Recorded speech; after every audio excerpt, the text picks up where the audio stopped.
Anyway, so I thank you for joining me, Sam. I saw you, wow, a couple of months ago now, but I saw a couple of the initial podcasts that you did where you didn't hold any barrels back at all in your objection to childhood transition and just the queer theory nonsense that's been absolutely going on social media. And I was super impressed. So I reached out to you at the time, and we've had some conflict, some scheduling conflicts. But yeah, so thank you for joining me. Do you want to give us a rundown of who you are? I'll put links in the descriptions to the other podcasts where you talk about your history uh, in more of an expansive way, so we don't have to rehash the same stuff over and over again. But do you want to give me a 5 minute rundown of who you are and where you've come from, how you found yourself in this bloody crazy debate? Yeah. First of all, thank you for your invitation, and it's an absolute pleasure, and it's great to be here and to have this conversation with you. Um, and a little bit about me, Kev, is I I'm going to jump straight to 2015 when when I admitted that I was transsexual. That's the jumping off point. Okay, it was summer of 2015. I admitted I was transsexual for the first time. It was a moment.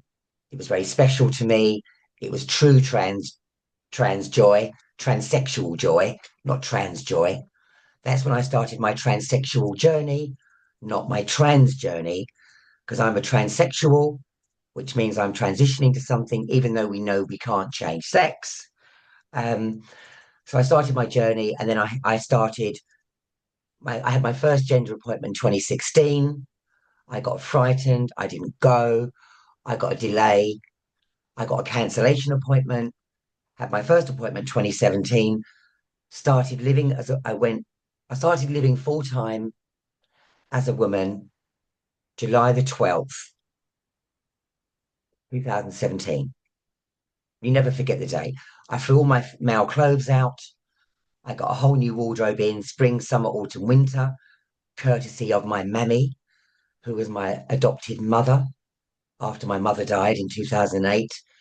She took me under her wing and she gave me everything I would need as a woman, down to underwear, bras, tights, accessories, dresses, everything, everything I could ever need. Um, Started my transition, started a new job. So everything happened at once. It was a lot. Looking back, I didn't realize how much it was. Um, so then 2017, 2018, I started on my puberty blockers. I think it was Decapeptyl. And then I think I had 2 or 3 hits of Decapeptyl. Then I started my hormones, which was late 2018, early 2019. And then I had my surgery on the 5th of November, my GRS, gender reassignment surgery, but it's not gender reassignment. We know that. Um, it's just a reconfigured penis. I say that all the time. It's not a vagina. Um, so I had my surgery, I had a labiaplasty, which means that I can't have penetrative sex. Yeah, there's no. It's just cosmetic. It's just cosmetic. There's no depth. Um, I can still climax, but it's a lot of hard work. It's very different from being a man. So I think people need to take that into consideration, even though it's not about sex when you transition, because as I say, I transitioned late. My frontal cortex was fully evolved. I made an informed decision. I knew what I was doing. I knew what the pitfalls were going to be romantically, emotionally, what I was going to lose, what I was going to gain. Not all what I was going to gain or lose, but you learn as you go along. Mm. But so my surgery I had in the 5th of November 2021. I was 50 years of age. So I'd already gone through 4 years of living as a woman full time, which I can tell you right now was the most awful 4 years of my life Yeah, it's hard. because there's nothing worse, in my experience, as a genuine, not authentic, because I now can't stand that word authentic anymore. It's it's it's just word salad to me. Authentic. I'm genuine. I don't have any agenda. I'm not trying to indoctrinate anybody. In fact, I'm trying to save children from this cult, this social contagion of trans. Because as far as I see it, everyone is either lesbian, gay, straight, or asexual. There's nothing in between. I'm sick and tired of the word nuanced because you know something? You can nuance a pork pie, Yeah. right? You can nuance a cushion. It's so pathetic that we're at this position where we're nuancing gender and sexuality. No, no, no. Yeah. I have a female, conservative, heterosexual brain. I'm sorry. And I am slightly educated. I went to school. I did biology. I'm not stupid. And no one can sway me. Like Margaret Thatcher once said, the Iron Lady. The lady's not for turning. Yeah. I love that I'm quote. sorry. I'm not, it's not happening. No one's going to brainwash me, this genuine transsexual woman that will never allow till her dying breath for anybody to redefine what it is to be a woman, not a woman, Yeah. which is a slur. Mm. I don't care. Whichever way you throw the dice, it's a slur. I respect women. I wanted to be a woman. I know it can never happen. But at the same time, I respect, admire the beauty of it all and the fact that a woman can nurture a child in her stomach for 9 months. Not everybody, because that's a sweeping statement. Women do have problems and some women can't. I get that. So don't come for me, trans people, with your silly words eluding me. I play. Justifications. I call it the Justifications. I call it the but game, where it's like, like Right. everyone has for the entire arc of human history, like a blanket statement like only women get pregnant has just been par for the course. It's not something anyone for like fucking hundreds of thousands of years probably have even blinked at. And then there's this but sort of nonsense that's just popped up in the last decade or so, where it's like not 100% true statement, because not all women get pregnant and have babies, and not all women can get pregnant or have babies. That suddenly there's this sliding scale nonsense. It's like, no, I'm sorry, but like it's a true statement. Only women have babies. Like, get over it. So yeah, so I had my surgery 2021. Now I can tell you right now, Kev, right? I when I had my surgery, I look back now and I was speaking to a friend about this the other day. My surgery, I got a cancellation, right? Because I said, please get me a cancellation. I know I want to have my surgery by on my 50th. I wanted to be 50. I wanted it to be a milestone in my life. Hmm. I was so I was running to it, so excited, right? And the day of it happening, I had to be at the hospital at it was the 5th of November, 2021. That's when my surgery was scheduled for. So I checked in on the 4th and I arrived at the hospital and I was running late. So I arrived and I just taken my jacket off, put my handbag on the bed and my little suitcase, my wheelie suitcase for my 3 day stay, not 5 days because I had a labiaplasty. And I walked in, hadn't even taken my shoes off, and she just injected me with my pre-med. Oh wow. And it was so like that. I walked in, sat down on the bed, and and I slept. I slept. And I got in the surgical bed, and they wheeled me down. And I was like, I was just chatting away to the guy that was about to do my um anesthetic, Hmm. put me under. And I was just casually chatting. And he was like, "You all right?" "Oh, yeah, yeah, great, great, you know." And he was like, "Count back from 10." And I went 10. No, no, I was gone. Yeah. I didn't remember thinking eight. Yeah. I was out for the count. Now, I don't know how long my surgery was. I forgot to ask. 5 hours, 6 hours. But all I can say is I woke up and it was the 5th of November. And if you know your history, it's firework night, Oh Guy wow. Fawkes night. Mm.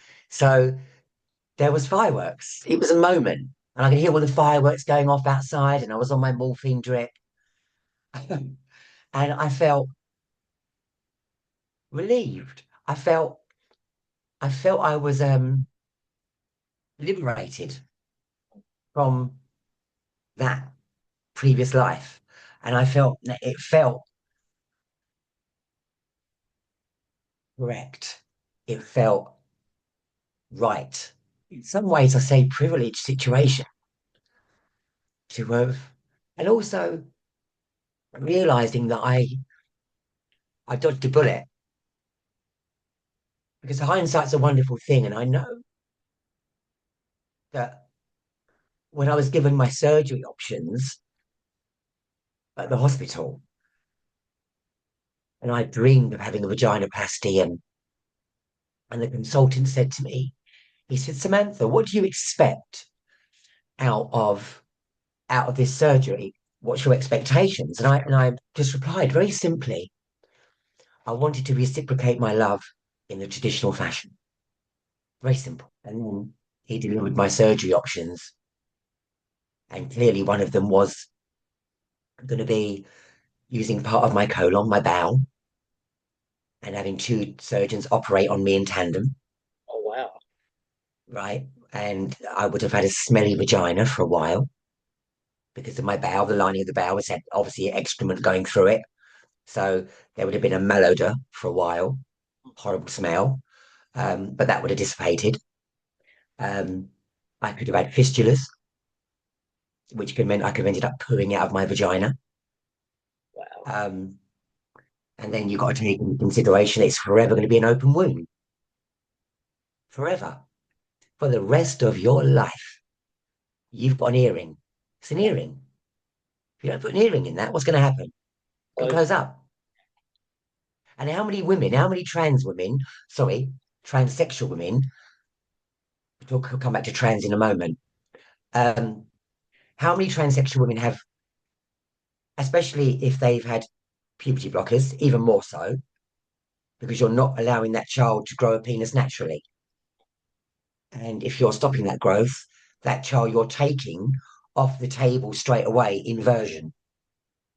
Because if they don't grow a penis, you can't have inversion. So you're taking that off the table.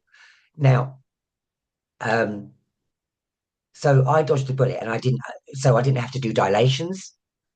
Um, I don't, and I was, and my recovery, and obviously it goes back to me grieving my vagina because after that news was delivered, and he said it's either a labiaplasty, cosmetic, and it's either that, two surgeons operating on you, and all of those. And I cried, cut a long story short, I cried all the way home from Brighton, literally cried. And I'm not exaggerating. I didn't realize I had so many tears in me, right? These tears were just falling all the way home. Just I couldn't stop them. Just cried all the way home. Got to my door in London, slid down the door, and I slept that night. And the decision was made because I thought to myself, who am I getting the vagina for here? Right? Is it for me or is it for a man? 50. I was 46 at the time. No, I was when that news was delivered to me. I was 3 years into my transition. So no consultant had ever undressed me, maybe with their eyes. um, but he never physically undressed me to to look at me and assess the situation down there. So I've gone through these 3 years of this fantasy in my head, like Emily Bronte, Jane Austen meeting a man, and da da da da da, and the white horse and the charger. You Yeah. know, please, oh, wake up, Samantha. Right, snap out of it. So that really woke me up, and I had to grieve the vagina, the life I was never going to have. Even though I knew it was going to be hard enough being a transsexual woman already, I've now gone down the totem pole even more because now I can't even have sex with a man. And I'm going to be blatant with you here and I'm going to be a bit crass, right? But I'm very honest in what I say and what I deliver. I never ever, as a gay man, I did anal. I'm not ashamed of it. I did, right? But I didn't transition to do anal. And I never wanted to do anal ever again because that to me is triggering. That's going to be reminding me of a life that I lived before and it's no longer on the table. When I was delivered the news that I could only have a labiaplasty, I can no longer have vaginal sex. I definitely never going to have anal. So I can't offer anything. And I know there's more than one way to skin a cat. I know that. I've been a gay man for 26 years. I know all about sex. It's not all about penetration. I get that. But men are men. And for some reason, men like to put things somewhere. It's just how it is. And I can't offer that up. So at this stage, you realize that it is going to be, you're giving up future possible relationships if you're honest with yourself. You can't go into this blind, expecting, demanding that someone find you attractive, somebody like you. You can't accuse that. I mean, people can like you as a person. Great, of course they can, right? If you are a decent enough person to give everybody grace, you can't walk through your life demanding everything from everybody else, Yeah. but you give nothing in return. Life doesn't work like that. And that's why, as a genuine transsexual woman who has zero, i.e., a man, who has zero agenda to walk through her life, whichever way, that doesn't insult me. Say what you want. I'm okay with it because I know who I am. I don't need any external validation from anybody. I'm good to go. Thank you. Um, you can't, if you walk through your life genuinely and you're not demanding anything of anybody, you are naturally going to earn respect. Yeah. That's my experience. Yeah. Ladies, toilets, the interactions with men that have got to know me. Initially, men, I find, are always on the back foot a little bit, but that's a male thing. Women are more approachable, more interested, more like curious. So women find, and women have told me this a lot. My energy is feminine. It's female. It's not threatening. It's they feel it. Not all women, of course, and I'm not going to speak for all women. These are the women that I have experienced in my circle that have now become friends that are in my life. Yeah. That is my experience. And if you come from that place with no agenda and you are genuine, not authentic. So you are genuine, not authentic, right? When you come with that energy, women receive it. And there was no greater compliment from a woman than I think it was on Liam's podcast.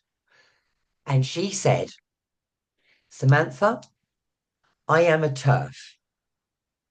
But when it comes to women like yourself, we need to learn to put our claws away. Mm. Yeah. I think. It was a moment. Yeah. Yeah. I've bumped into that a bit. There are a lot of more moderate types.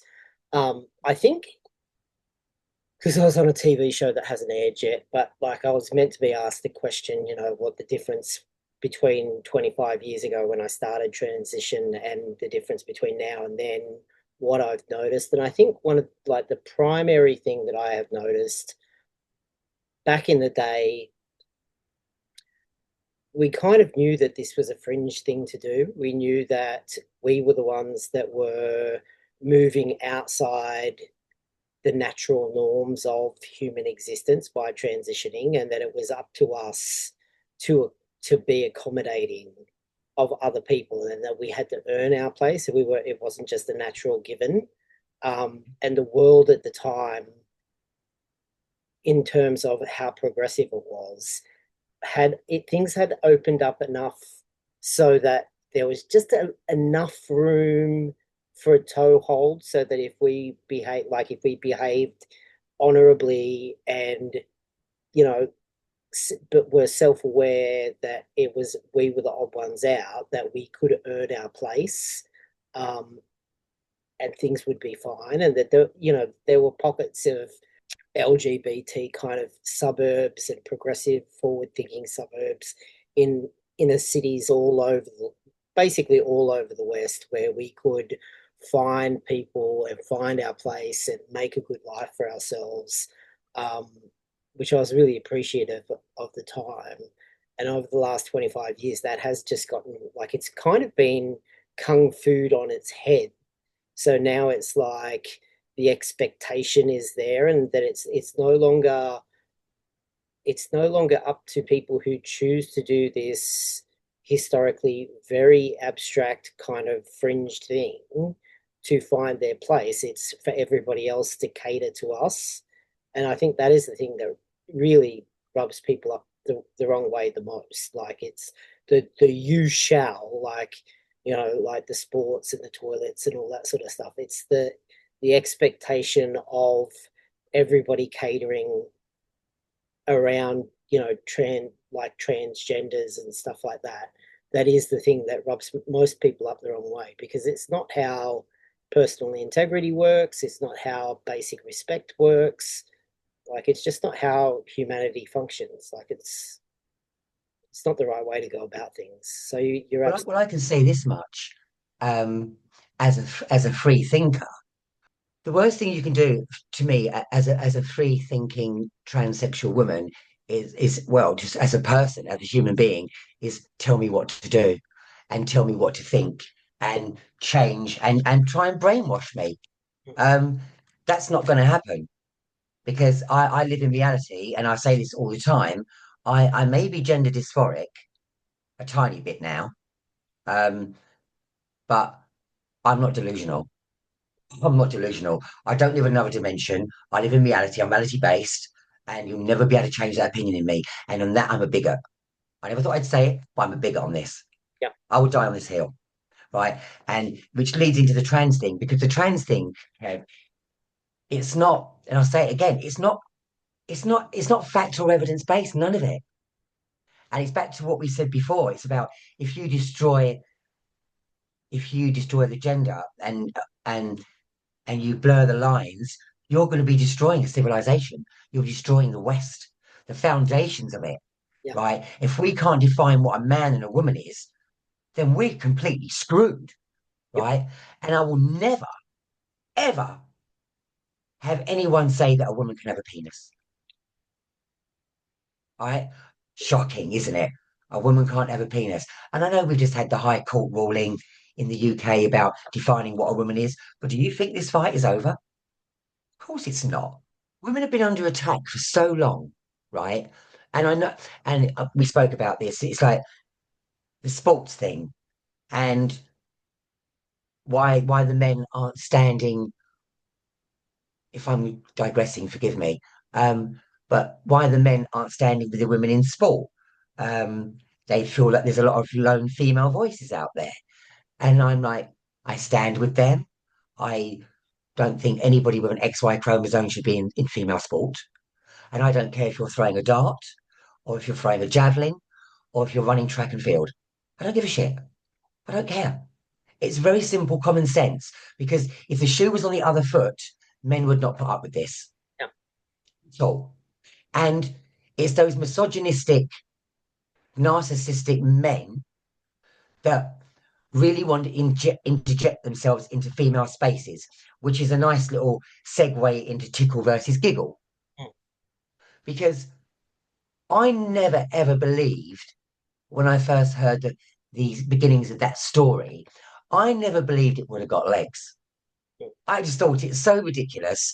It's beyond the pale that this hairy ass man is trying to get into a women's group because what has he got in common with a woman? nothing. What's he going to talk about? His non-existent periods, his non-existent period cramps, um, his non-existent mood swings because of his hormone imbalances as you get older. Because as a transsexual woman, you don't have that because if you take your hormones regularly enough, not that I do, guilty, but my mood swings don't swing.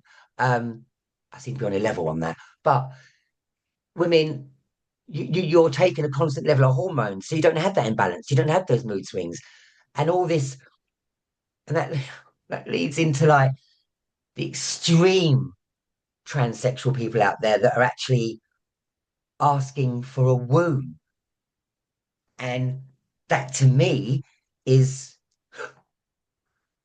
it's like Frankenstein territory. I haven't actually seen any transsexual people.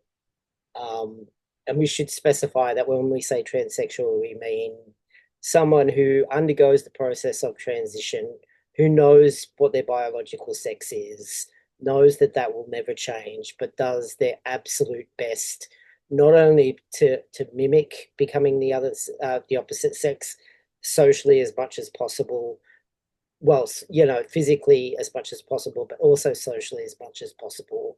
People who keep their mouths shut, try to get small, in social spaces, watch to learn the social cues of the opposite sex. Like when you're transitioning, it's a lot of work to actually, because you start being like, I can speak for myself. I got started being kind of accepted in the men's circle, which I always kind of tried. I always still to this day hold myself back. Like I won't go into, like, if there's like a men's social group or someone's, just say someone's got a new motorbike, and all of the guys that are into motorbikes talking shop about bikes and milling around the bike. I won't invite myself if they go over to walk over to the bike, even if I've been, because I'm into motorbikes, like even if I've been part of the peripheral conversation sitting down while we're smoking, I won't invite myself over to the bike. I will hang back, and I always have, because I figured out pretty early that just because I look like a man doesn't mean that I am one, and that there's a gaping social distance. So when you're transitioning, there's all of these social cues that you're completely unaware of pre-transition, but as you transition, it's kind of like curtains kind of draw apart a little bit, and you start to become aware of how social cues work. Like you would have been probably aware of this earlier, but like women get together in groups, and there's like political dynamics in each particular group, and that can kind of play out across all groups of women in in certain demographics. Like there are patterns that happen. Um, so transsexual people are people who a know what their biology is, b know their place, and do their best to absolutely. I'm gonna interject here for a second, if you don't mind, Yeah. um, because let's not forget, not every transsexual that does transition is of my sound body and mind. Mm. Okay, and the reason I say that, and listen, when we're talking and we do say things, I just want people to understand that when I say something, it may come across as a blanket statement, but it's not. Because it's like me sitting here and saying all men are rapists. Right, that's a ridiculous statement to make. Right, I'm not making blanket statements here, but what I will say, there is a very small dynamic, a small group of people within the transsexual community, and I will name one of them now. Her name is Jessica Alves. Now, do you know much about her? No. Okay, Jessica Alves was formerly the Ken doll. He had surgery to look like Ken, Oh wow. right? Washboard abs, muscle implants, whatever else. But then fast forward now, and you can have a look later on, Jessica Alves, and now she's got a little. She's had surgery.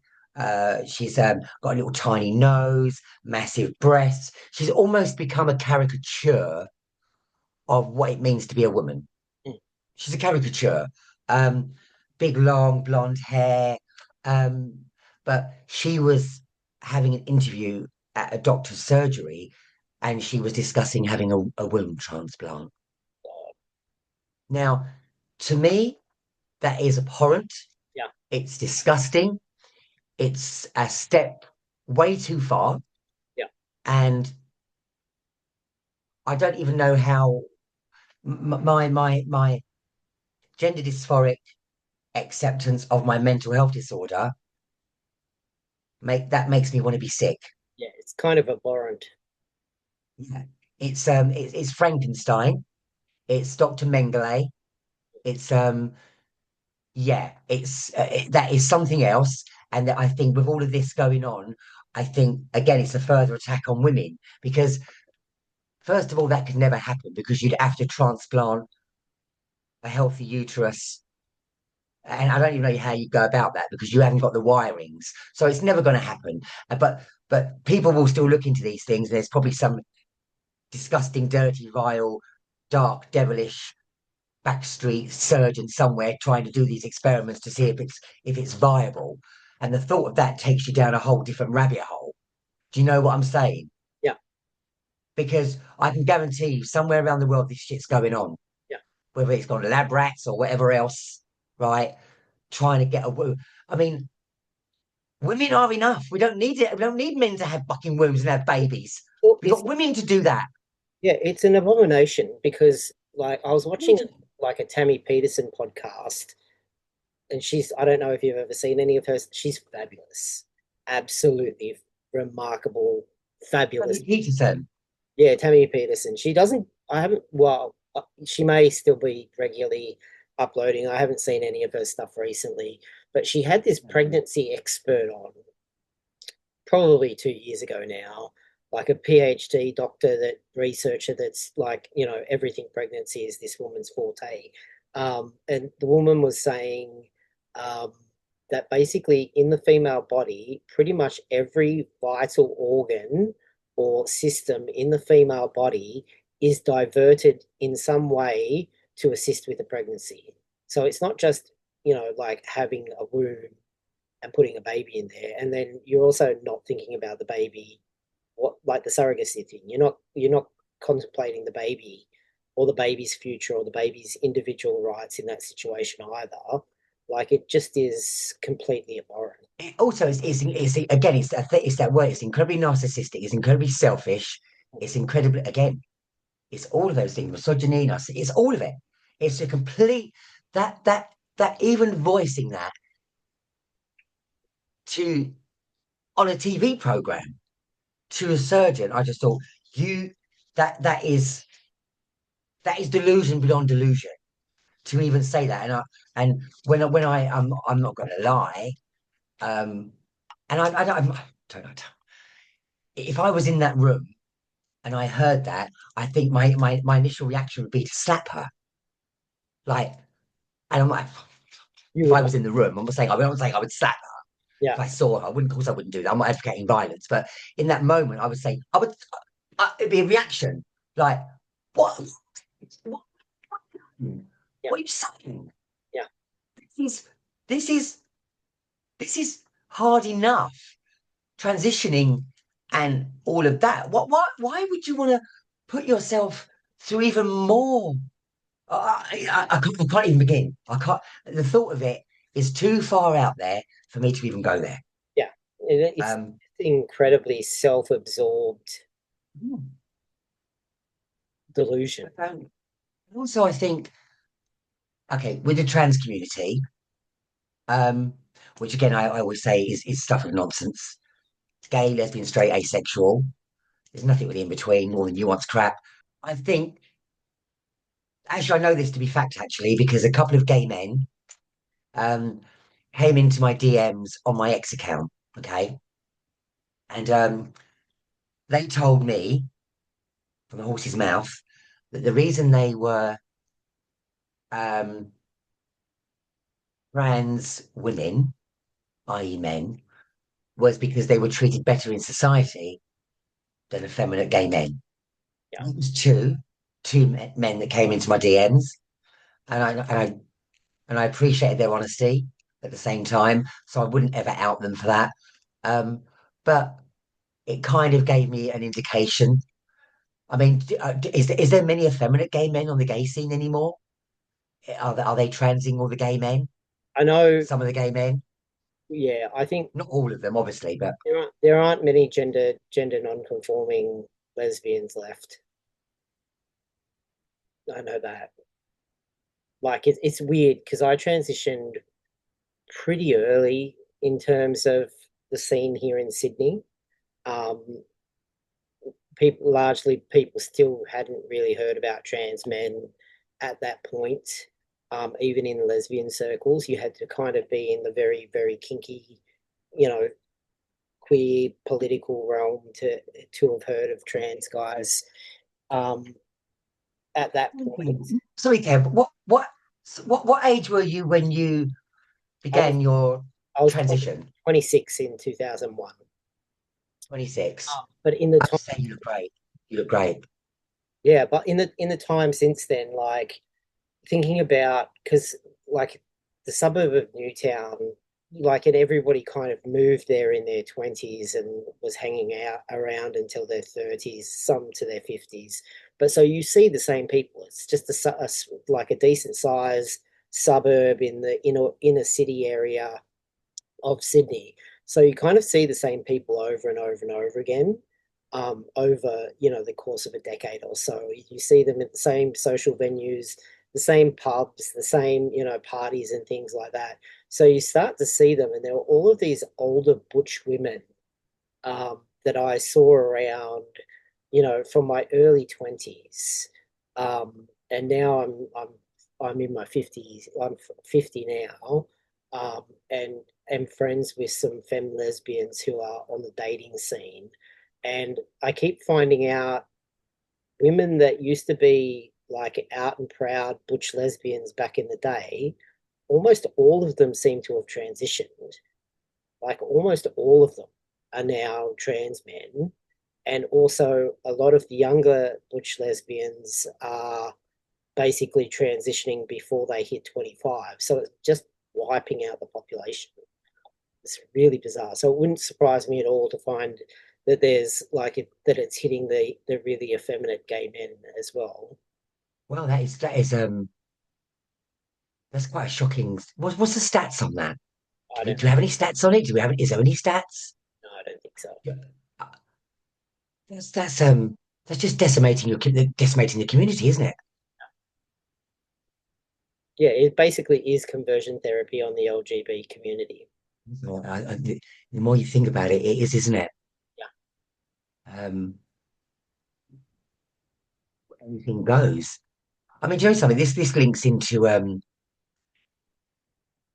obviously we can go back to like feminism and like we spoke before, suffragettes and feminism's got a lot to answer for in all of this. But you know something, you can also go back to the elites, right? And you've got people like Jeffrey Epstein um talking to um who was friends with, the surgeon. performed on Jazz Jennings, Marcy Bowers and Jess Ting. Yeah, They operated on, but Jess Ting was very good. Jess Ting, Epstein, and then you got I Am Jazz, which aired on TLC, and I've spoken about this before. Now that was going direct into people's living rooms in 2015. Now these conversations that were being had with Robert Trivers and Epstein go way back, and then you've got them talking in those emails about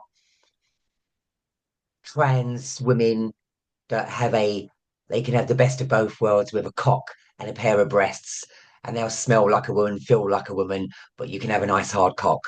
mm, So these conversations were being had, and at the very end of one of those emails, it did state, um, we need to start pushing for the earlier transition of children. And then boom, hey presto, you've got Jazz Jennings on TLC. yeah, Evening rooms at 9 p.m. on a Thursday. it's crazy. 6 seasons later, and you know, and I know, Jazz Jennings had load of complications, loads. And she does not look happy in any way, shape, or form. Loads. That's one of the reasons why I was really impressed with you. I think was the guy Liam the guy with the tattoos everywhere on his arms. Yeah, I think that was the Liam first Tufts, the yeah. first one that I saw, first podcast I saw with you, where you were just like adamant, not having any of it. Like, there's no such thing as trans kids. This is ridiculous. It's insanity. Like, what are we doing? This needs to stop. Where are all of the parents in this? Why is there, why are protests not happening in the middle of every city every weekend about this. Like, it's crazy. It's wrong. Because you know something, that leads back to, my childhood. Because I said this before. I mean, I was what, 6, 5 or 6. I felt something was off. Because you're a kid, you don't know. You just know something's off. It's a feeling. You're a kid. You barely know what feelings are, right? You're a bear. You're a baby, right? So I knew something was off, and then I said to my brother, I must have been 7 or 8. Sam, your sister. He didn't buy into it, and I don't know. Something inside me kind of knew that that's not going to wash, and I just dealt with it for the rest of my life. Always hanging with the girls, always being on the periphery in the kitchen of like mum's conversation with her girls in the kitchen with her female friends. It was the 80s, Kev. Cups of tea, shopping on the floor, smoking, shooting the breeze. They'd come back from the shop. You know what women are like. And I'd always be listening, right, to their conversations, like saying in the doorway. Because I love the female, I love their energy. I just always loved women.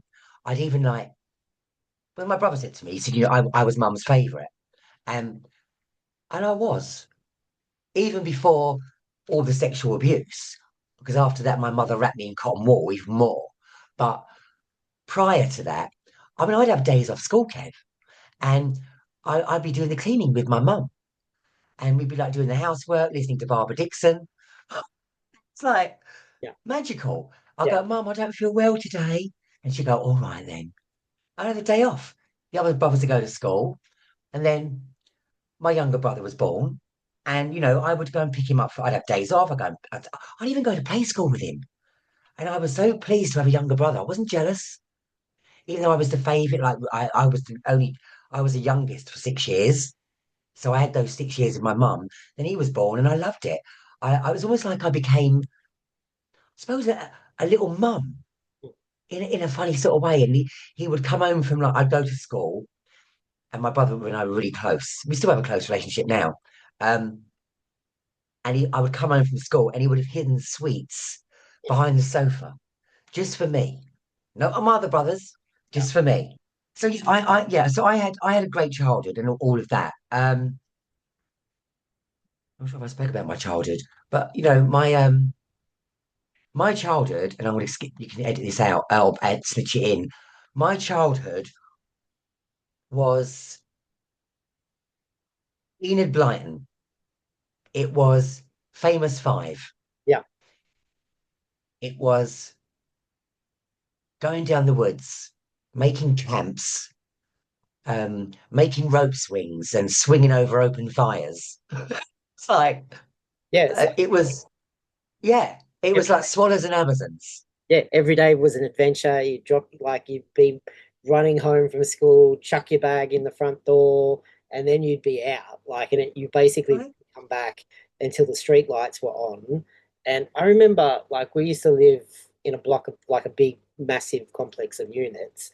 Um, that took up a whole city block basically, and there was a swimming pool, like a public swimming pool next door, and we used to spend basically from basically from when they opened to when they closed every day of summer, whether we were going to school or whether it was school holidays, pay your 20 cents and go swimming in the pool, like go and hang out.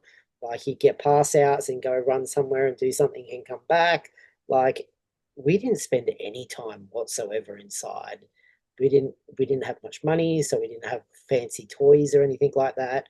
We just would go out and find stuff to do, build cubby houses, go through whole like big trash piles of junk to find stuff that was like, you know, old mattresses that had broken Yeah. springs for the roof of your cubby house, and like you'd put it on. 5 or 6 of you would get it on top, and it'd collapse everything underneath. Like, we had Happy very different days. childhoods that were Mm. very active and very, I'm very nostalgic about it now, but you weren't coddled, there were barely any adults around when you were out with your friends. You just had to sort it out. You know, it's funny. My brother and I were talking about this 2 weeks ago, and he said to me, and he's got like what, 5 kids, grandchildren, and he said to me, he pines for the 80s. I do. I pine for the 80s. It was such a time. I look back. I'm 55 this year, Kev, and I was laying in bed the other night because I do a lot of my thinking in the bath and in bed at night before I go to sleep.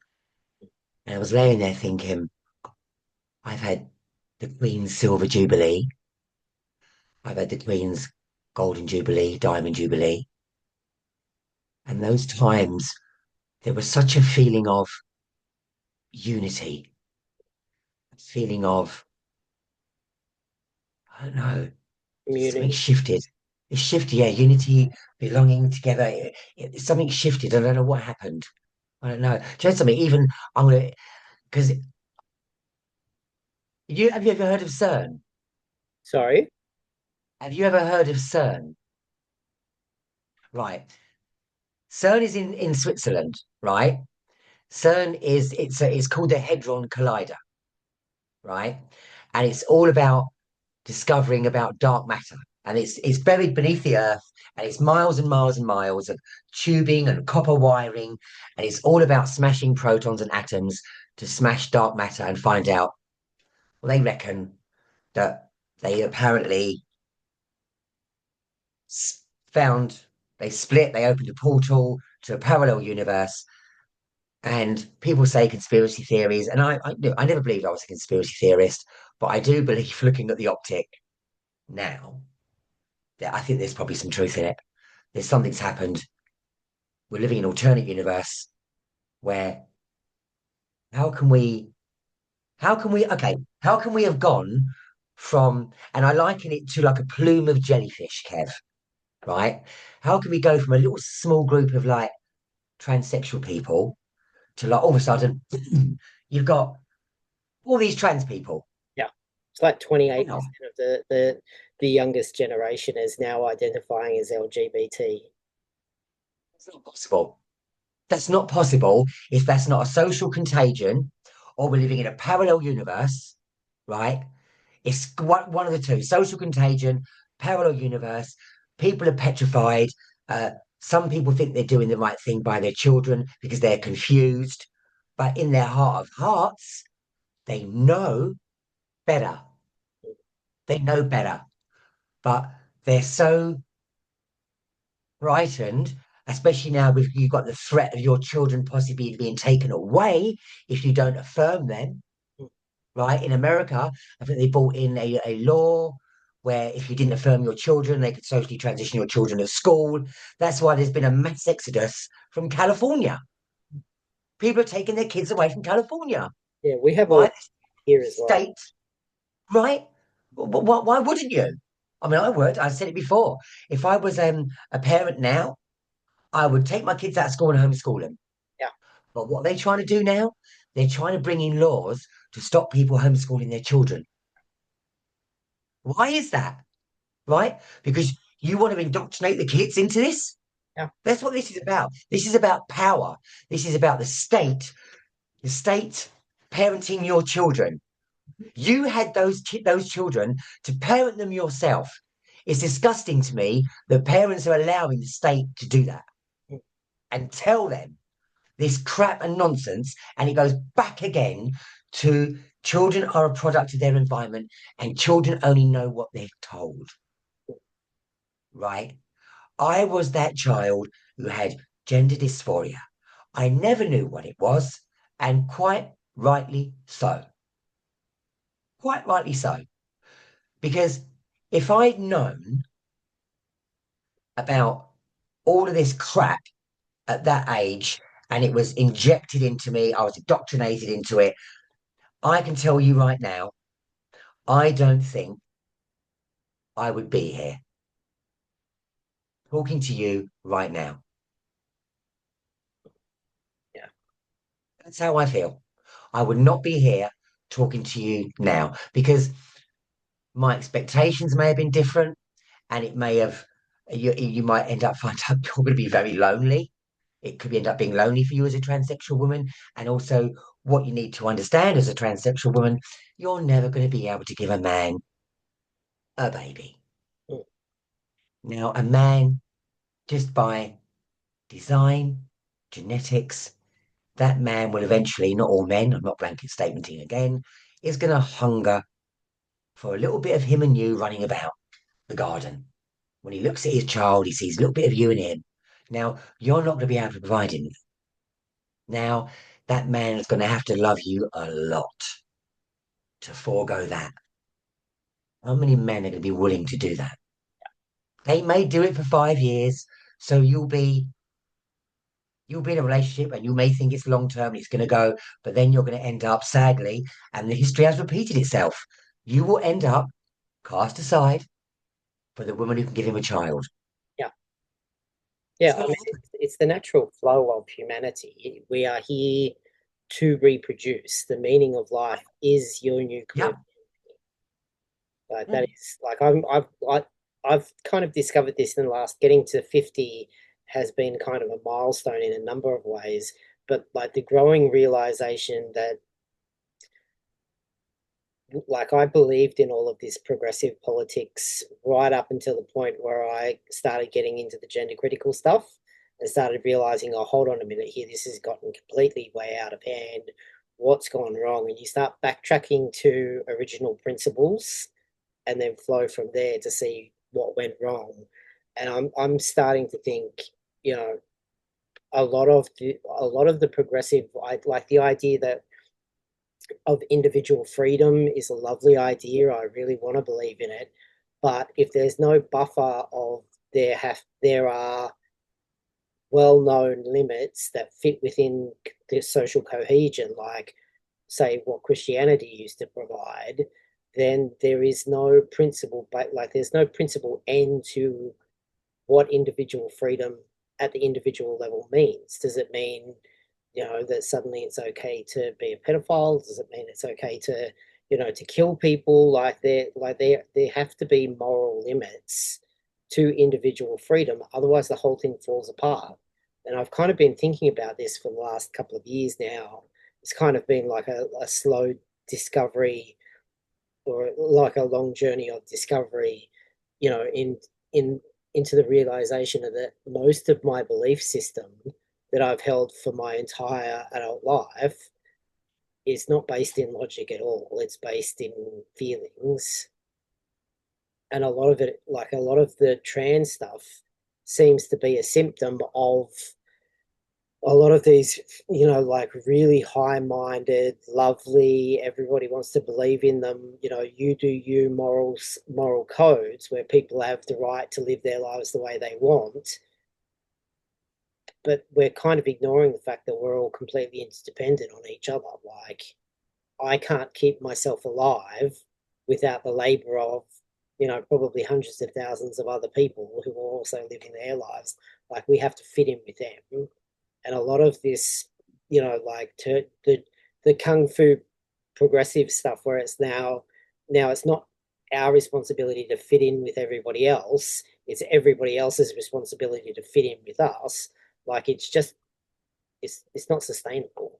Like I've kind of come to realize that over the last couple of years, and kind of really settle into the reality that the nuclear family, like a man and a woman and their children, are what the entire West is built like the entire infrastructure of our belief systems in the West are built upon that actual unit. Like, and there's no way around that. I can't think of anything that knocks that thought down. No. And then I support more than the nuclear family. I fully support it all day long. And I think we need to, I think also that leads into us becoming, and this is the intention of like knocking Christianity and God and Christ out of the room. Because I think that there's deeper powers at play here, Kevin. And this goes deep, dark, and nefarious, right?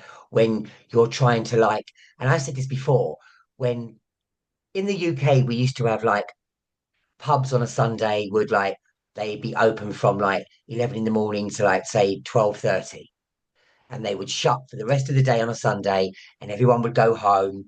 And well, because the men would go, the mums would be preparing the Sunday lunch. Their dads would go down the pub with their sons, older sons. They'd have a couple of pints, and they'd go back for Sunday lunch with the family.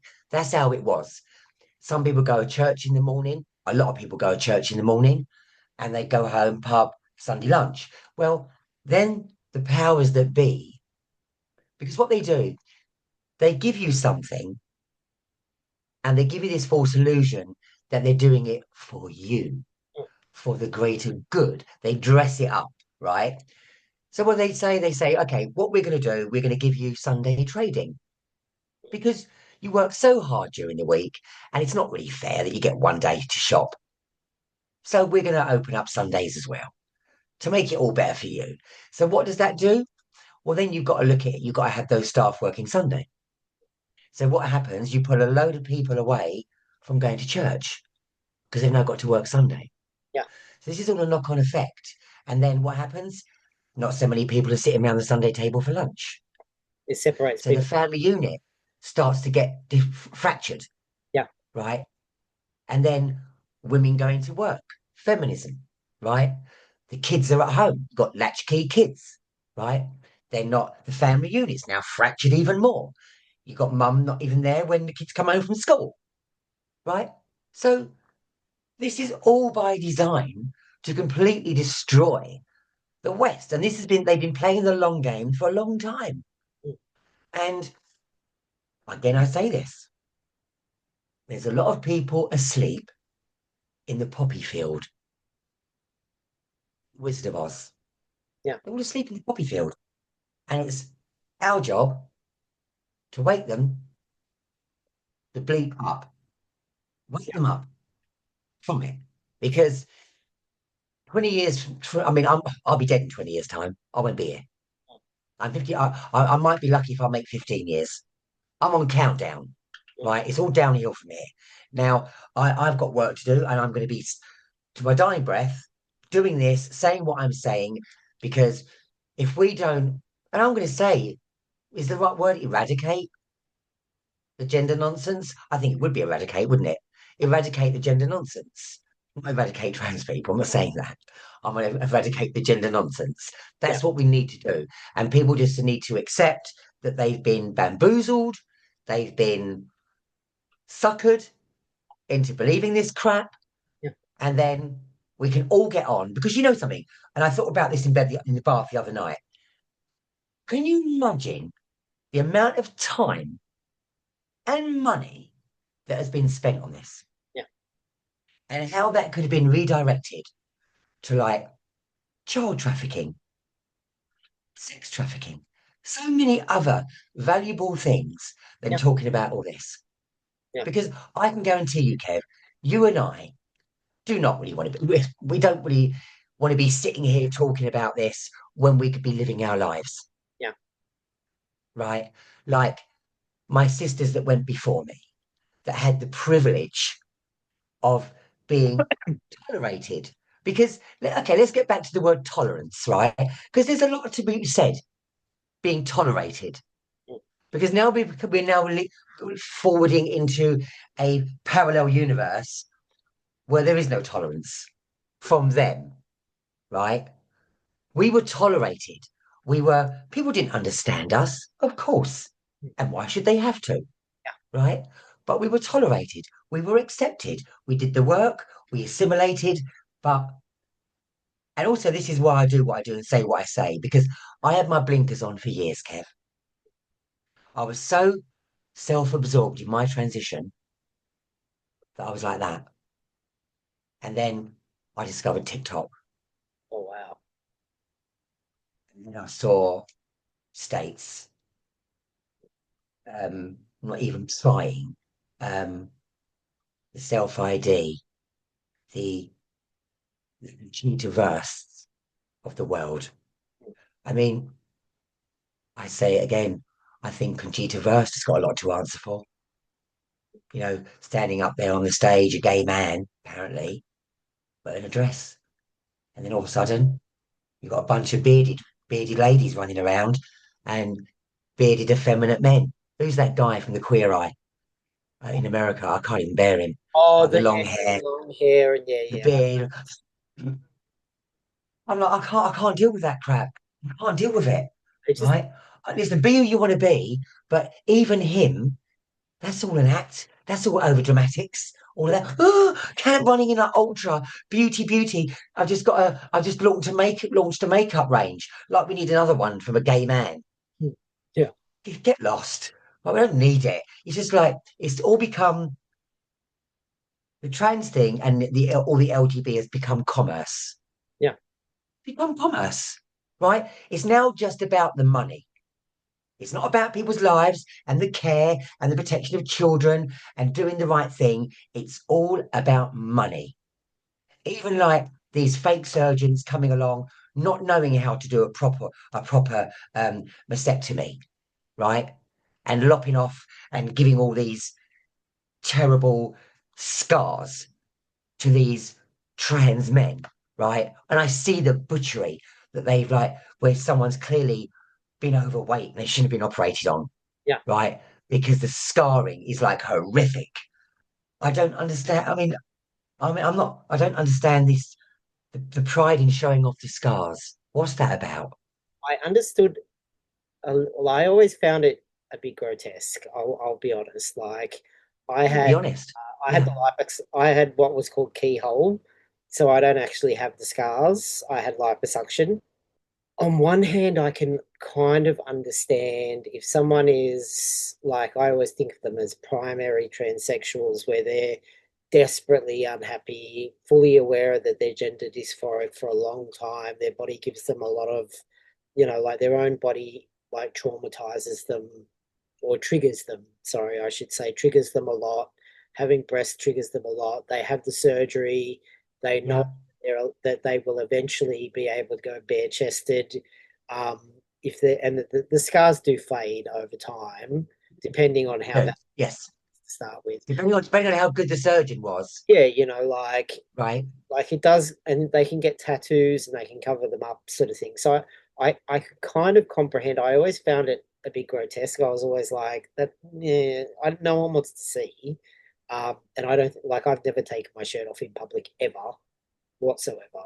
Um, and it wouldn't even if I had a perfect chest, which I don't. But um, I can kind of understand from that angle if they've, that they kind of are taking their shirt off. I mean, 20 years ago when people were doing this and taking photos of themselves before they were putting it on social media, I could kind of comprehend that. I didn't like it and I thought it was a bad look, but I can kind of understand, like, you know, it's a bit delusional, but like you're kind of there, and you will hopefully eventually learn pretty quickly, maybe that's not the thing that you should be doing, But I could kind of comprehend it at that level. But now, Do you know? Do you know what? Do you know what I worry about though? Sorry to interject, but what I do worry about is them being, because once you put it out there, it's out there forever, right? And the regret. yeah, A lot of these, they're young. They haven't their frontal water. It's not fully formed. There's so much going on here, and what are they going to get to? Obviously, we're talking about trans men, um, and the wave is coming of detransition as we see it now. The regret, and I think, are they going to regret posting that in years to come when they maybe have the regret hits them? They go, "Oh my God, I got caught up in it. I see a couple last week, and my heart bleeds yeah, when I see it." So what I say does not come from judgment. There probably is a tiny little bit in there. That would be a lie. But I try to understand it, and I think about the regret that's going to happen, or possible regret, and I'm thinking, you've put it out there, and when I see the detransitions, and I think, oh, I wish I could do more to educate you in the decisions you're making now that are so permanent. mm, The fear in me for the lives that are going to be forever changed. yeah, That's where that comes from. yeah, yeah. I mean, Caring. I can caring.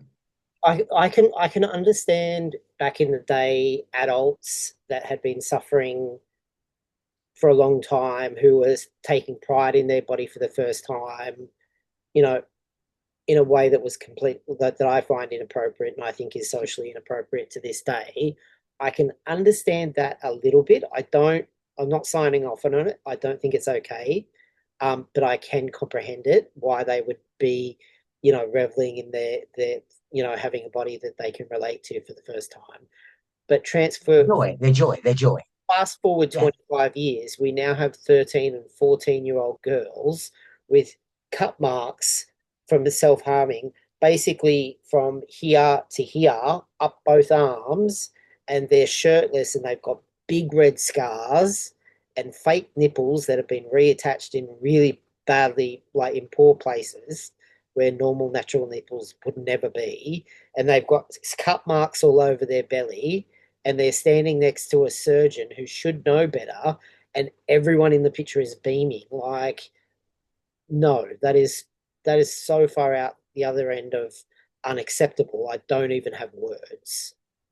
That's ridiculous. And in no small part, the people doing it back in the day have definitely led to, in some way, to what's happening now. So, you know, it's such a car crash on so many levels. I was saying to to a young girl that I was chatting to, she's in her late teens now. She's over 18 now.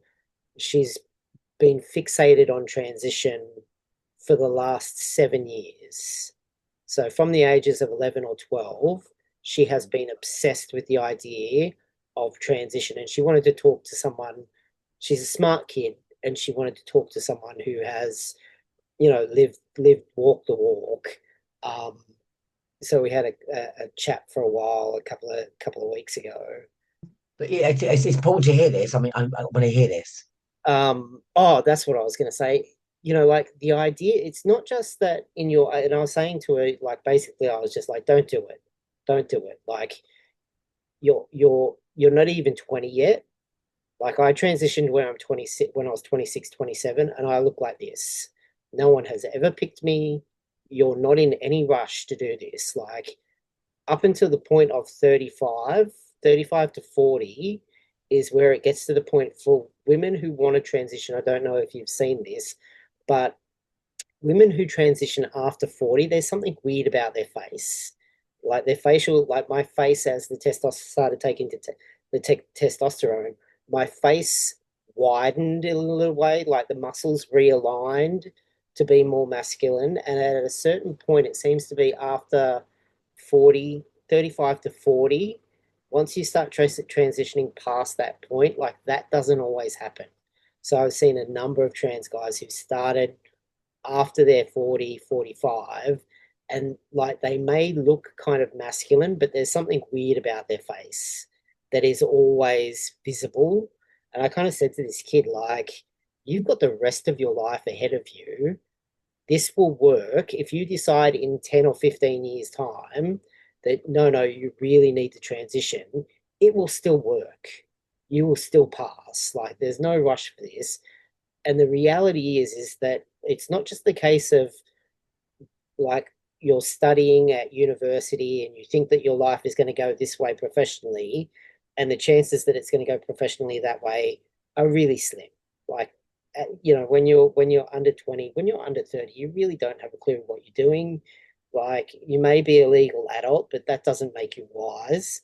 And it's not just that your life doesn't go in the direction that you're anticipating when you're in your early 20s. It's that by the time you get to 40 or 50, the core bit of you, that is you, that makes up you, that's looking out from your eyes into the world, viewing the world and judging the world, that person changes completely by the time you're 50 as well. You become someone completely different than who you think you will be when you're a kid. So the idea that you can, like, I was 26 years old when I started transition, and I was never like, oh, like, I have to do this, I'll die without it. Like, I wasn't ever that person. If I hadn't transitioned, I would have been fine. Like I was gender dysphoric, but I was coping, you know, it would have been okay, but I bumped into this idea and it kind of consumed me. And I made it work for the most part. I don't think it's necessarily the wisest decision I ever made, but I've made it work. Um, but even at age 26, I couldn't project myself into the future. Like I kind of looked at my future and thought, I'm sane enough and I'm smart enough to deal with the consequences that will inevitably come from this decision. But I couldn't picture myself at age 40. I couldn't envision who I would be at 40 with any kind of certainty. And we have like 13-year-olds being allowed to make that decision. Like, of course, there's going to be a massive wave of detransitioners and regretters because it's not just your life doesn't go where you think it will. It's that you're not the person, you don't end up being the person that you envisage yourself to be. Yes, but you think about it when you're like, when I think back to when I was 18, it doesn't make me laugh because we talk about teenagers, right? But we allow teenagers to smoke and drink because when they reach 18, 19, I say it all the time, 13, 14, 15, 16, 17, 18, 19, they're still teenagers. Still teenagers. But you're allowing them to drink and smoke because why? That's convenient. Convenient. Get them when they're young, get into their brain, the alcohol, all of that, fry their little brain. Even more, 18. See, I'm against all of that. It's still, again, drinking, smoking, you still be 21 because Yeah, you're still kids. You're still kids, especially young men, because young men, they generally develop later than girls. yeah, That's generally a fact. Um, Girls mature quicker than boys. So you've got to factor that in as well. I think from my experience, lived experience, transitioning older, I can look back on my life and go, I had one. mm, I had two or three. Um, I experienced love. I was loved. I've loved several times. So I don't feel like I've missed out in that regard. So somebody else transitioning young may forego all that. And they probably will forego all that, a lot of that. And there'll be a lot of heartache. Because you think about it, when you're young, you've got to think about your career. You've got to think about, well, first your exams. You've got to think about your career. You've got to think about so many other things, forming relationships, which is already hard enough as we know. mm, But now you're going to bottleneck yourself yeah, into a very small niche, right? And are you going to know whether that person, and I'm going to say it, whether that person likes you for you or because you are a niche, right? You're a little experiment. And how many times are you going to be someone's experiment yeah, being young? And that's going to chip away at you. It's going to chip away at your self worth, right? It's going to make you question who you are, your place in the world. And are you going to end up on antidepressants? Um, are you going to end up detransitioning because you made a mistake and you realize, oh my God, this isn't what I thought it was going to be? Because I can tell you right now, if you make that decision when you're older and it's informed, as much as it possibly can be, because I'm not going to lie, I was a little bit naive too. Back to what I said earlier about not being examined. If yeah, I knew what I know now, I think anyone who starts to transition, they should be undressed straight away on the first appointment. yeah. You would think Right? Right? Yeah. This is your options. Let's keep it real. Okay, you got a small penis. This is your options. you You've would got to take all these things on board. And I think if they examine someone from early doors and let them know, right, this is the real crux of it. This is going to be your options, and you're probably never going to be able to have proper sex ever again in your life. If you told kids that, that would be a whole different ball game. yeah, And if they told the parents that, right, that you're taking away sensation, um, proper orgasm. And I think children, when they're growing up and go through puberty, you have to, and I say this, Puberty is a rite of passage for every God-given child. It's a rite of passage. We have to go through it, whether we like it or not. It's going to be tough, but it's a very pivotal moment in everybody's life. Because also, if you don't go through puberty, is that going to affect your capacity mentally? Yeah, it Is will. your brain going to fully develop because you haven't gone through puberty, No, it won't. right? So there's all that to be taken into account as well, Yeah, I found you something know. else out. I found something else out earlier when I was talking to Tess. Um, Not only do the studies now show that they are losing IQ points, so going Right. from puberty blockers to cross-sex hormones lowers their IQ, um, and makes the possibility of them orgasming at all or at will kind of questionable. Um, it also affects the bone development because puberty is Yes. like apparently some sex organs and bone oh yeah sex organs and your bone development are linked. So she was telling me there are stories that are in the parent groups all over the place. There have been a rash like a spate of suicides in the US that haven't been reported on at all, of young transitioners who have come to regret their transition and they've killed themselves. Um, in the last couple of years, that's become a thing, but it's still quite. Report on it though, Kev. They won't report on it. I won't report They it. won't. And she was saying today that there was one case she heard of some kid that had been on puberty blockers and then got put on cross-sex hormones that has had knee replacements, hip replacements, and is now looking at jaw replacements because it affects the bone density.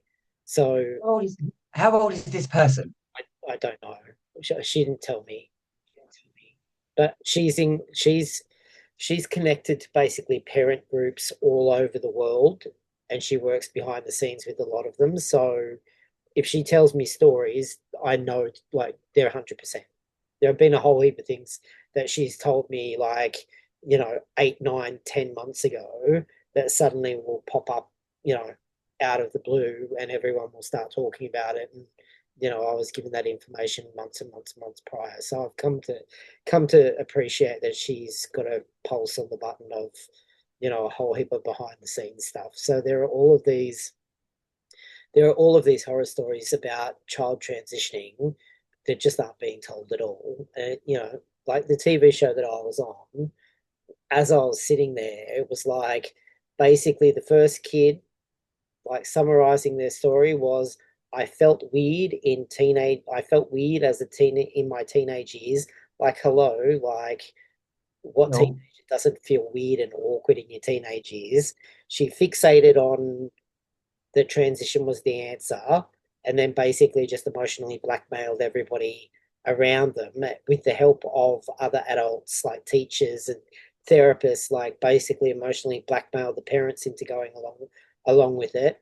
And then the trans woman that I was sitting next to, same story, put on puberty blockers at 12. And this was the loveliest person, like the sweetest person in the room by far was the trans woman that I was sitting next to. Um, but you could see that she has, like, her IQ has been affected by the cross-sex hormones and the puberty blockers that she was put on at a young age. She said the same thing. Basically, I fixated on this idea, and it came true. There was another trans guy up behind me in a different section that had exactly the same story as the girl I was sitting across from. I fixated on this as the solution to the problem as to why I was feeling weird as a teenager, um, and basically was allowed to transition. And I think there was one other. There was an older AGP type transitioner that was basically told the same fairy story of, like, I just had an in a woman my entire adult life, but I just waited until I retired and had lots of money to actually do anything about my transition. and now kids should be allowed. Like, it is basically a story of, all of these kids getting caught up thinking that they should have a clue about anything in terms of their identity throughout their teenage years, which is like, isn't that what teenagehood is for? Like, isn't that what your teenage years and your early 20s are for? To figure out who the hell you're meant to be, like, without the assistance of medical technology. Like, it just boggles my mind. But it became really clear to me as I was sitting in the audience waiting for my turn, listening to every other story, where it's like, basically, I fixated on this idea as the solution to my problems. I did it, and there's no indications of long-term studies that there are any benefits whatsoever. Outside, I feel better. I saw one study recently, or a survey that came out a couple of weeks ago, of a whole heap of trans men that said that going on steroids didn't increase their anger levels from their perspective. And it's like, that's absolute bullshit. Every trans man, pretty much 99% of the trans men I have known, as they come onto testosterone, roid rage out, including myself. Like, it makes you angry and changes the way you express emotion. So you go from thinking angry, where it's like, I can't believe that they were that rude, to suddenly your head's on fire and you want to start screaming at people, and you don't even know why you're angry. Like, you have no idea why you're angry whatsoever. So all of these people that are coming up with these really lovely sob stories about, like, I just had to do this. When you break it down, it is, I've fixated, I did it, I feel better. But there's no, Also, on that point, I think when some of these, because you could talk about the patriarchy for a second, right? I think because it does exist. I mean, I think when some young girls do transition, they don't. I don't think they realize what they're getting themselves in for. They don't realize what it means to be a man, and they don't. They never pull it off because they are girls, and they don't have that. They don't have what you have, right? They don't have that commitment. They don't have that fully knowing who they are. So they don't have that. They will have that, and it almost was like an androgynous look. Some. mm, Um, yeah, and I don't think they realise what it's going to mean to be a man, um, and what that really entails, because it's a lot, yeah, don't you think? yeah. Right? They It's kind a of, lot, and I've seen a bit of this, like, and you'll see videos pop up on TikTok or on Twitter, reposted from TikTok every once in a while, where there's some trans guy who is passing, but you can tell is in the first 5 years of their transition, because they will look masculine, but they'll still have, like, girly eyes, or there'll be something about them that gives them away. And they'll be crying, and they'll be like, "No one ever asks me how I am anymore.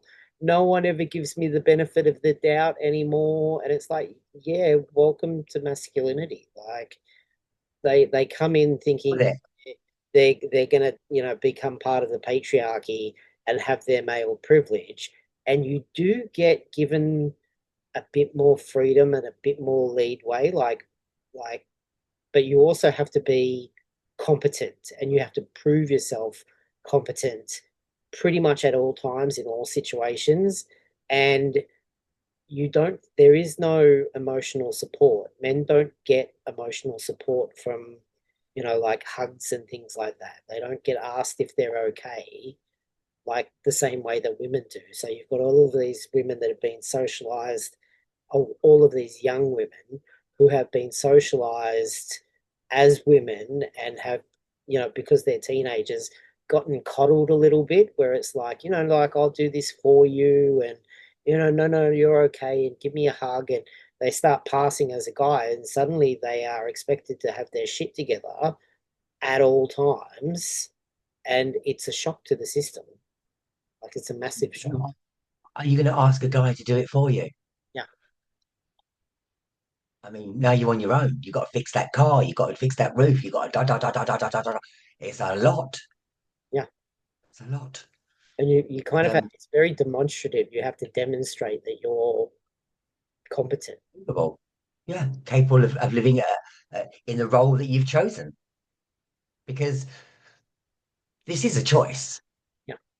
It's a choice. Ultimately, it's a choice because it goes back to what you said before about somebody said to me last week or the week before, knowing what I know now, would I have transitioned? And I had to sit there and go, oh, oh, there's the quandary. And I sat there and thought about it, and I was like, well, maybe I would have just lived an asexual life and just been happy with my friends and content with that and my family life, as limited as it may have been. And I would have just cracked on and lived a quiet solitude life, a life full of solitude to a point, but I would make the best out of my friends and my life. And I would have just sucked it up, I guess, Yeah. you know. Yeah. I And yeah, you go do, for do, do, do, do you remember Kenneth Williams? that. Okay, Kenneth Williams is in the Carry On films. You know the Carry On films, a British staple, British sense of humour. Um, he was a gay man, very educated, intellectual, funny gay man that decided all of that was too messy for him, and he just wanted to live a quiet life, which he did. He never had sex, never had partners, and I think that probably would have been me. So I often say I would have been I would have lived a Kenneth Williams lifestyle, just void of any contact. That's what I would have lived Yeah, because I knew in 2010 when I stopped practicing homosexuality in 2010 that I think that was my cutoff point. Like that was it for me, and I think that would have been my turning point, and I would have turned my back on it. I would have walked away. yeah, And I don't know, maybe there's some gay men out there that are walking away from the gay scene. I don't know, yeah. but Well, that's apparently, there are more. I heard it from a credible source, like a credible conservative Christian source, that apparently in America now there are more ex-gay people than there are gay people. believe it. No, no, I really struggle with the same question. Would it if I went back? Would I make a different decision? Like if I went back knowing what I know now at 26, would I have transitioned with the knowledge of what it's turned into? And on a personal level, I struggle with that because I do really transition has really suited me and I have been out the entire time. Like every workplace, every friend, every potential partner, like everyone has always known that I'm a trans guy. Um, and it has worked for me, and I am very comfortable in my skin. And like a lot of my friends, like friends from when I was 8 years old, will say, well, they used to say things like, you're just more you now. Like you're just more you than you were before. You were kind of awkward and a bit angry before, and now you're, chill and comfortable and you make more sense as a trans guy kind of stuff. So I like it on that level, but in terms of what it has done to the culture over time, like I really think that's been a mistake. So, it's kind of a case of I would have been fine had I not transitioned. So I mean, it's not a decision I can go back and make, so it's all kind of theoretical. Someone said to me, a male to female transsexual friend of mine said to me, "Do you think that we've been suckered into this too? Are we? Did we suck it up as well?" And it begs the question, doesn't it? Am I a victim of it too? Are we victims of it as well? Um, and I do think about that from time to time, not too often, because again, like you, I'm content, I'm happy Yeah. in my transition, and I don't question it. It's only when I get questions like that asked of me that I go, and it makes you think for a moment. Yeah, have we? I don't know. If these things had never been available, would we have even thought of them? No, we wouldn't have done. Highly So in unlikely. some way, maybe we are. Maybe we are too. Yeah, And I think to a and can degree, but also what I will say on the end of that is that my friend did say that sometimes she feels like a walking billboard billboard for what? around sexuality, what's Yeah, possible. I, And I understood it. I understood it. yeah. I think I think the progressive, like this whole, individual liberty type thing where it's like the you do you stuff, where the assumption of our time in the progressive mindset is, if you're not hurting anybody else, then you should have the liberty to do that. I think that it's based upon a faulty principle that is that with it without the constriction or the boundary of Christian morality. I think in terms of, are we victims? I don't think we're victims of queer theory, because queer theory, I didn't know about queer theory until almost a decade after I transitioned. But I think like the idea of, like I'm not hurting anybody else by doing this is kind of the sucker punch that led into all of the other stuff. So I think inevitably it's the same thing, but by by a large degree, it's something lesser. You know what I mean? Like it's not quite the same. I would say like adults, do what you want, don't live your life authentically. Um, where do we draw the line? Because if you're an adult living authentically, walking the streets and how you want to look, how does that look for society? We have to draw a line in the sand somewhere in how we're presenting to the world. Yeah, We have to. yeah. We have to draw that line. Well, we can't have like I saw recently there was a man in the UK, old man, must have been to me, looked about 70. Now he had his hair in braids, maybe he had like false hair in, whatever, but he was in a little girl's school uniform with a little pink rucksack sitting on a train. God. So where do we draw the fucking line? That man needs to be arrested, right? Arrested, put in a mental hospital, and assessed, right? This is where we've gone wrong. And I say every single time, you've got to close Pandora's box, Kev. Yeah, How we're going to go about that, I don't know. But it's got to be closed. And we need to dial it back. yeah, Because otherwise, I'm not, like I said, I'm not going to be here in 15 years' time. I don't know. But bottom line is, Kev, we've got work to do. And um, it's going to be a long, hard slog. It's not over by a long shot. no, And I'm up for the fight. I've got it in me. yeah, I might lose a bit more hair, but hey ho. yeah. We should end it there. But yeah, I totally agree with you about the authentic thing. It's like I'm sorry, I'm becoming my authentic self by taking cross-sex hormones that my body isn't designed to was I not authentic before? Was I fake for the first part of my life? Like it just makes no sense whatsoever. Like a lot of this stuff, when you start actually pulling the thoughts apart and examining them and thinking, is that a logical statement? You often find out, no, it's not even close to logical. Right? I bet you understand.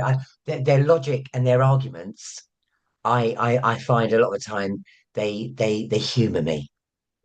They humour me. I find it hilarious, but at the same time, as you do, we find it incredibly frustrating. We do.